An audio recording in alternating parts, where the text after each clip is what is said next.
एक गज़ल मैं आप लोगों को सुना रहा था कि काम बन जाते हैं सब आराम से, काम बन जाते हैं सब आराम से, जब शुरू करता हूँ तेरे नाम से। घर के आंगन में खिले इस फूल को हम पुकारेंगे तुम्हारे नाम से, हम पुकारेंगे तुम्हारे नाम से। फूल जैसा यार का नाजुक बदन, फूल जैसा यार का नाजुक बदन, थक गया है रोज के आराम से। फूल जैसा यार का नाजुक बदन, थक गया है रोज के आराम से। कासिदों का काम सारा आजकल, कासिद यानी पोस्टमैन, संदेशवाहक। कासिदों का काम सारा आजकल चल रहा है आपके पैगाम से, चल रहा है आपके पैगाम से। कासिदों का काम सारा आजकल चल रहा है आपके पैगाम से। कैस यानी मजनू, कैस जिस टेबल पे पीता था कभी, कैस जिस टेबल पे पीता था कभी, अब हुआ है बुक हमारे नाम से। कैस जिस टेबल पे पीता था कभी, अब हुआ है बुक हमारे नाम से। और एक सेकुलर सा शेर है, देखें कि राम नानक गॉड जीसस या खुदा, राम नानक गॉड जीसस या खुदा, सब मुझे लगते हैं यश हम नाम से, सब मुझे लगते हैं यश हम नाम से। काम बन जाते हैं सब आराम से, जब शुरू करता हूं तेरे नाम से। घर के आंगन में खिले इस फूल को हम पुकारेंगे तुम्हारे नाम से। आइए एक और गज़ल मैं पेश करता हूं।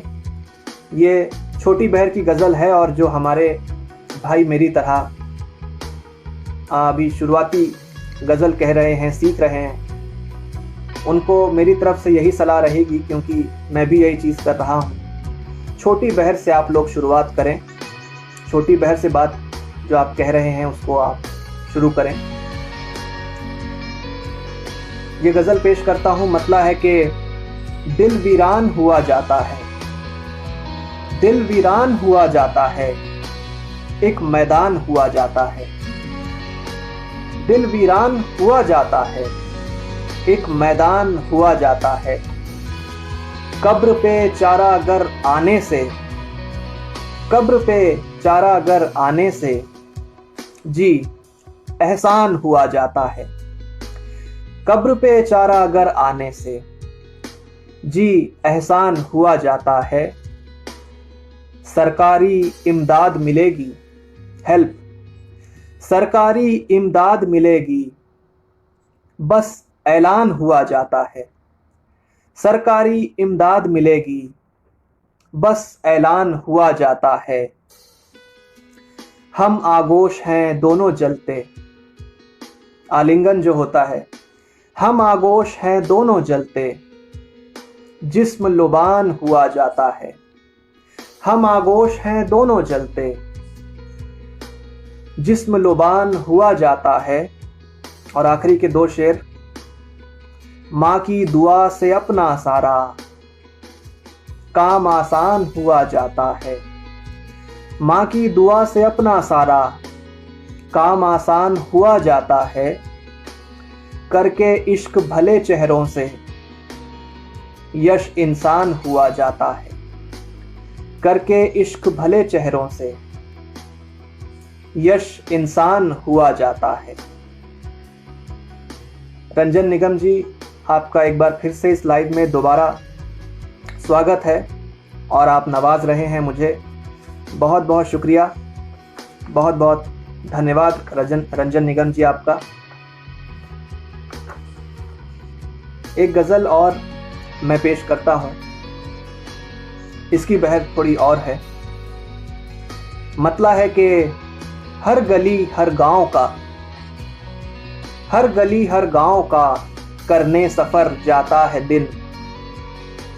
हर गली हर गांव का करने सफर जाता है दिन।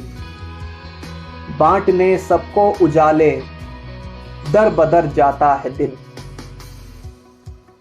हर गली हर गांव का करने सफर जाता है दिन। बांटने सबको उजाले दर बदर जाता है दिन। शेर देखें कि ये तपिश जाती कहाँ है, कुछ बताओ तो सही। ये तपिश जाती कहाँ है, कुछ बताओ तो सही। सर्दियों की रुत में अक्सर क्यों सुधर जाता है दिन। ये तपिश जाती कहाँ है, कुछ बताओ तो सही। सर्दियों की रुत में अक्सर क्यों सुधर जाता है दिन। इस तरफ से उस तरफ बस रोशनी ही रोशनी। इस तरफ से उस तरफ बस रोशनी ही रोशनी। 100 चिरागों का अकेला काम कर जाता है दिन। इस तरफ से उस तरफ बस रोशनी ही रोशनी। 100 चिरागों का अकेला काम कर जाता है दिन। ये मुहज्जब सा है कोई काम काजी आदमी। मुहज्जब कहते हैं डिसिप्लिन सभ्य व्यक्ति को, जो अपने काम से काम रखता है मुहज्जब सा ये कोई काम काजी आदमी। लौट के हर शाम को अपने ही घर जाता है दिन। ये मुहज्जब सा है कोई काम काजी आदमी। लौट के हर शाम को अपने ही घर जाता है दिन। लौट के हर शाम को अपने ही घर जाता है दिन। इस उजाले से भी उजला माँ का ही चेहरा है यश। इस उजाले से भी उजला माँ का ही चेहरा है यश। जब उसे मैं देख लूं तो बन संवर जाता है दिन। इस उजाले से भी उजला माँ का ही चेहरा है यश। जब उसे मैं देख लूं तो बन संवर जाता है दिन। हर गली हर गांव का करने सफर जाता है दिन। बांटने सबको उजाले दर बदर जाता है दिन। ये तपिश जाती कहाँ है, कुछ बताओ तो सही। सर्दियों की रुत में अक्सर क्यों सुधर जाता है दिन। वरुण दुबे हमारे साथ जुड़ चुके हैं। हमारे माखनलाल विश्वविद्यालय में हमारे बहुत ही प्यारे जूनियर हैं और अच्छा लिखते हैं। वरुण भाई, आपका स्वागत है। मैं अगर मुसलसल आप लोगों को शेर ही सुनाता रहूं, गज़ल सुनाता रहूं, तो मुझे लगता है ये मुनासिब नहीं होगा।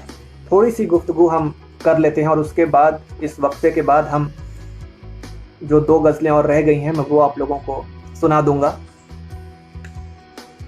दरअसल मैं ये अर्ज़ करना चाह रहा था कि इस लॉकडाउन में मैंने बहुत सी चीज़ें पढ़ी हैं, बहुत सी चीज़ें लिखी हैं और इस वक्त का मैंने फ़ायदा उठाया। मैं आप सभी से गुजारिश करता हूं जो मेरे हमउम्र हैं, जो मेरी तरह लिखना सीख रहे हैं, कि आप इस वक्त का फ़ायदा उठाएं।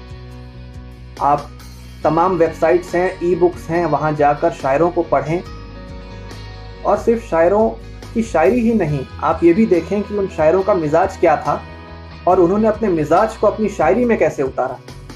जॉन एलिया जिसका बहुत बड़ा उदाहरण है। पिछले दिनों मैं किसी किताब में पढ़ रहा था, एक वाकया मैं शेयर करना चाहूँगा। जल्दी से इस वाकये को सुनाता हूँ, उसके बाद एक गज़ल मैं तुरंत पेश करूँगा। जोश मलिहाबादी साहब का एक वाकया है, मुझे बड़ा अच्छा लगा तो मैंने सोचा मैं शेयर करूं आप लोगों के साथ। बात है दिल्ली के चांदनी चौक की, किसी मुशायरे के सिलसिले में। जो हमारे कहते हैं शायर इंकलाब जिन्हें कहते हैं, जोश मलिहाबादी साहब, वो दिल्ली के चांदनी चौक के पास किसी लॉज में आकर ठहरे हुए थे किसी मुशायरे के सिलसिले में। तो पास में ही एक मदरसा था जहाँ पर एक कोई टीचर थे, वो शेर व शायरी का शौक़ रखते थे। तो उन्हें जब मालूम हुआ कि जोश मलिहाबादी साहब दिल्ली आए हुए हैं, तो उस टीचर का मन किया कि मैं जाकर जोश साहब के दर्शन करूं, उनसे मिलूं, उनसे बातें करूं। तो उन्होंने क्या किया, अपने कुछ स्टूडेंट्स के साथ उन्होंने स्टूडेंट्स को लिया साथ में, और वो पहुंच गए उस लॉज में जहां पे जोश मलिहाबादी साहब ठहरे हुए थे। तो जोश साहब तक खबर पहुंचाई गई कि आपसे एक टीचर मिलने आए हैं जो कि शेरो शायरी करते हैं, और उनके साथ कुछ बच्चे भी हैं, उनके स्टूडेंट्स हैं, आपसे मिलना चाहते हैं। तो जोश साहब ने बोला कि ठीक है भाई, मेरे कमरे में भेज दो। जब वो टीचर दाखिल हुआ अपने स्टूडेंट्स के साथ जोश मलिहाबादी साहब के कमरे में, तो हम जो अमूमन सामान्य रूप से हम जब किसी से मिलते हैं तो कहते हैं कि आदाब, नमस्ते, कैसे हैं आप, कैसे मिजाज हैं आपके। तो उन टीचर ने जोश साहब को देख के कहा कि जोश साहब आदाब, कैसे मिजाज हैं आपके। तो जोश साहब ने तपाक से उत्तर दिया। जोश साहब का कहना था कि मियाँ मैं तो शरीफ आदमी हूं, मेरा एक ही मिजाज है, और लोग होते होंगे जिनके कई सारे मिजाज पाए जाते हैं, मेरा एक ही मिजाज है और फिलहाल वो अच्छा है। तो वो जो टीचर थे वो झेंप के रह गए, और इसको प्रमुखता से इस घटना का उल्लेख एक किताब में हुआ है। मैं किताब का नाम भूल रहा हूँ, 3 दिन पहले मैं किसी किताब में पढ़ रहा था, तो मैंने सोचा इस वाक़ये को शेयर करूँ। हम आम तौर पे गलत बोल जाते हैं कि कैसे मिजाज हैं आपके।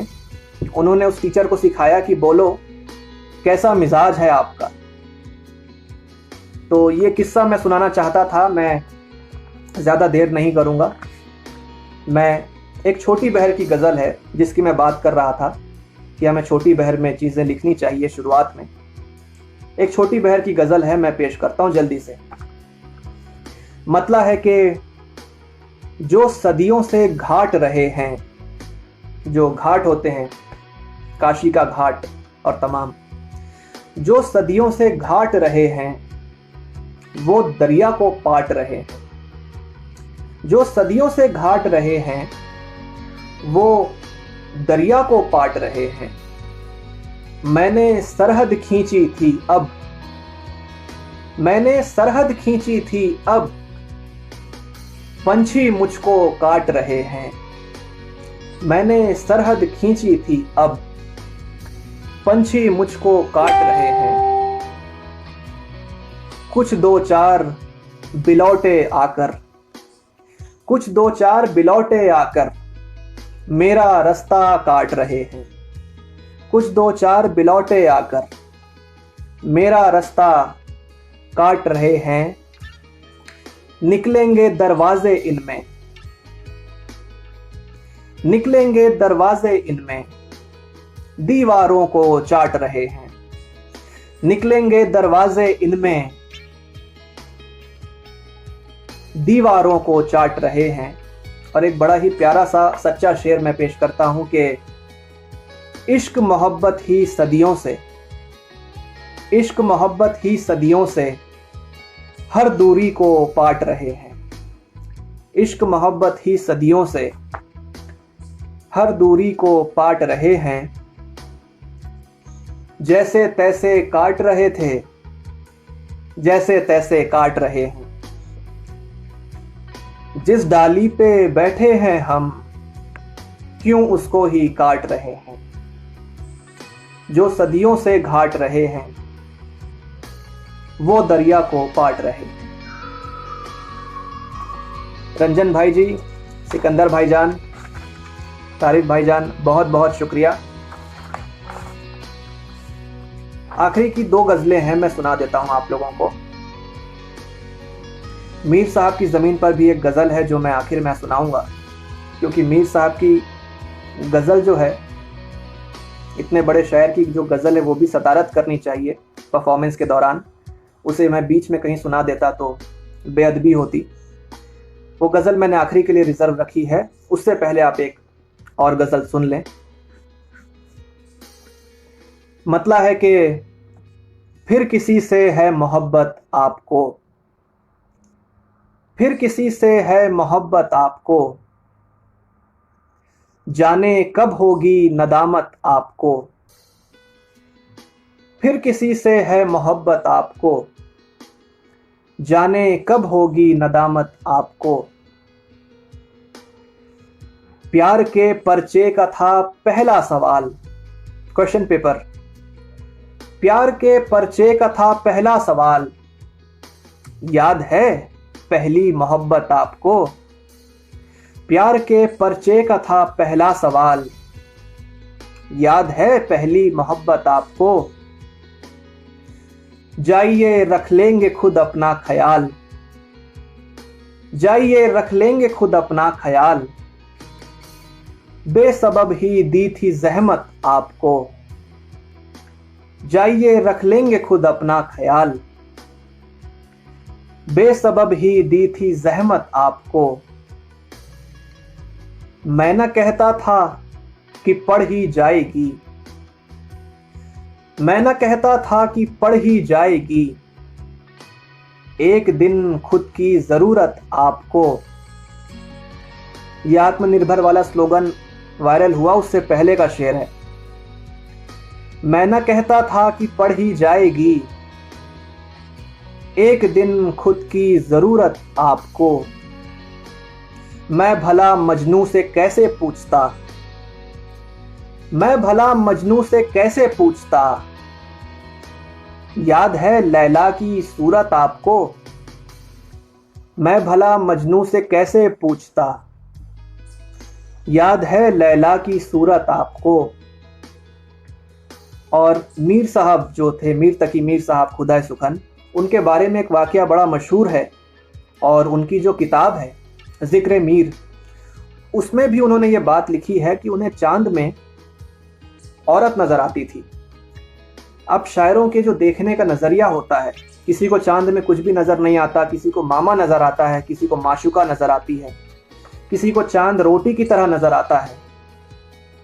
तो मीर साहब के लिए मैंने एक शेर लिखा है।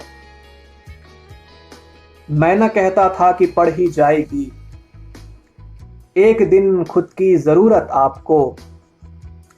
सच बताना किस नजर से मीर जी, सच बताना किस नजर से मीर जी।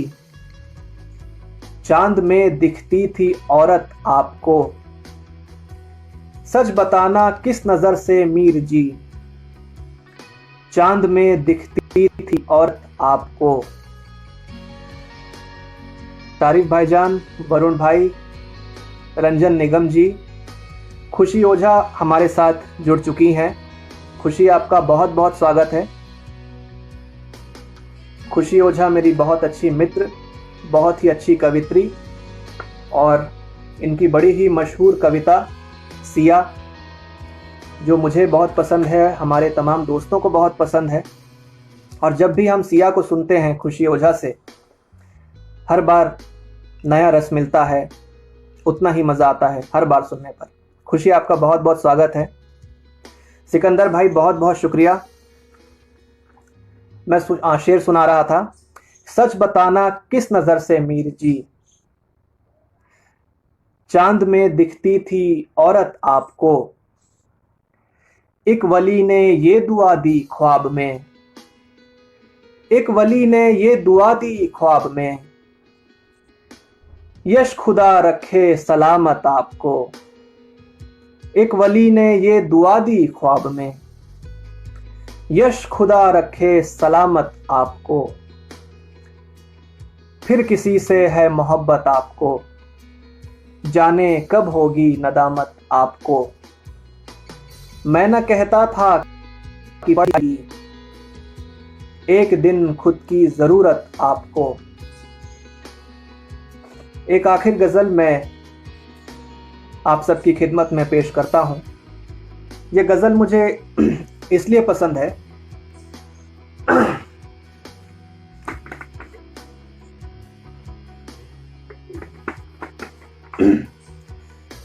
क्योंकि मैं जिन दो शायरों को बहुत मानता हूं, बहुत पढ़ता हूं, ये उनकी ज़मीन पर लिखी हुई गज़ल है। इसलिए मैंने इस गज़ल पे काम भी बहुत किया है। मैं पेश करता हूं। रंजन भाई कह रहे हैं, यश खुदा रखे सलामत आपको। रंजन भाई, ये मिसरा बहुत अच्छी तरह से आपने इस्तेमाल किया। खुदा आपको भी सलामत रखे। मीर साहब का एक बहुत ही मशहूर शेर है कि चश्म हो तो आईना खाना है दहर, चश्म हो तो आईना खाना है दहर, मुंह नजर आता है दीवारों के बीच। इसी ज़मीन पर मेरे बहुत ही अजीज़ शायर, मेरे एक तरह से मैं कहूँ तो आइडल हैं, अब्बास ताबिश जी। उन्होंने शेर कहा कि मेरे इस कोशिश में बाजू कट गए, मेरे इस कोशिश में बाजू कट गए, चाहता था सुलह तलवारों के बीच। अब इस ज़मीन पर एक मेरी कोशिश है, मैं आप लोगों के हवाले करता हूँ। मैं तो इतना भी कहूँगा आप लोगों से कि अगर तारीफ़ के साथ साथ कोई तनकीद भी हो तो मुझे बताएं, कोई कमी भी हो तो बताएं, ताकि मैं उन कमियों को दूर कर सकूं और अपनी शायरी को बेहतर कर सकूं, दुरुस्त कर सकूं। चलिए मैं मतला पेश करता हूं। सैरगाहों में ना अब यारों के बीच। पहला जो शेर है, जो मतला है, लॉकडाउन के हवाले से पेश करता हूं, जो लॉकडाउन में हमारी और आपकी सिचुएशन है उसे बयां करते हुए। सैरगाहों में ना अब यारों के बीच, हो गए हम कैद दीवारों के बीच। सैरगाहों में ना अब यारों के बीच, हो गए हम कैद दीवारों के बीच। आपने आखिर सदारत कर ही ली, आपने आखिर सदारत कर ही ली, रात को दो चार फनकारों के बीच। सिकंदर भाई कह रहे हैं कि तरन्नुम में सुनाइए। सिकंदर भाईजान, मुझे गाना नहीं आता, मुझे गाना नहीं आता, मैं बोलकर ही अपने शेर सुना सकता हूं। तो मैं वैसे ही सुनाना ज़्यादा पसंद करूंगा, क्योंकि तरन्नुम आपको पसंद नहीं आएगा और मेरी कोशिश भी नहीं रही है कभी तरन्नुम की। मैं मतला पेश कर रहा था कि सैरगाहों में ना अब यारों के बीच, हो गए हम कैद दीवारों के बीच। आपने आखिर सदारत कर ही ली, रात को दो चार फनकारों के बीच। और जैसा कि आप में से तमाम लोग जानते होंगे, मैं मीडिया का छात्र हूं और एक चैनल में इंटर्नशिप भी मैंने की है और एक जगह पर अभी फ़िलहाल कार्यरत हूं। तो वहाँ का एक सिलसिला है कि एक प्रवक्ता आए थे किसी पार्टी के, मैं नाम नहीं लेना चाहूँगा, उन्हें शायद उनकी आलोचना पसंद नहीं आई, तो उन्होंने विरोध जताया। तो हमने उनसे हाथ जोड़कर कहा कि जनाब, बहुत से ऐसे चैनल्स हैं जहां आप जा सकते हैं, जहां पे आपकी तारीफ़ों के पुल बांधे जाते हैं, तो आप कृपया वहां चले जाएं। तो ये शेर उनकी नज़र है। अभी मैंने शेर पढ़ा कि आपने आखिर सदारत कर ही ली, रात को दो चार फनकारों के बीच। शेर है कि आपको सच से अगर परहेज है, आपको सच से अगर परहेज है, बैठिए जाकर तरफदारों के बीच। आपको सच से अगर परहेज है, बैठिए जाकर तरफदारों के बीच। साथ देना है तो इतना जान लो, साथ देना है तो इतना जान लो, हमको चलना होगा तलवारों के बीच। साथ देना है तो इतना जान लो, हमको चलना होगा तलवारों के बीच। हाद से घर तक चले आते हैं सब, हाद से घर तक चले आते हैं सब, बैठकर चुपचाप अखबारों के बीच। हाद से घर तक चले आते हैं सब, बैठकर चुपचाप अखबारों के बीच।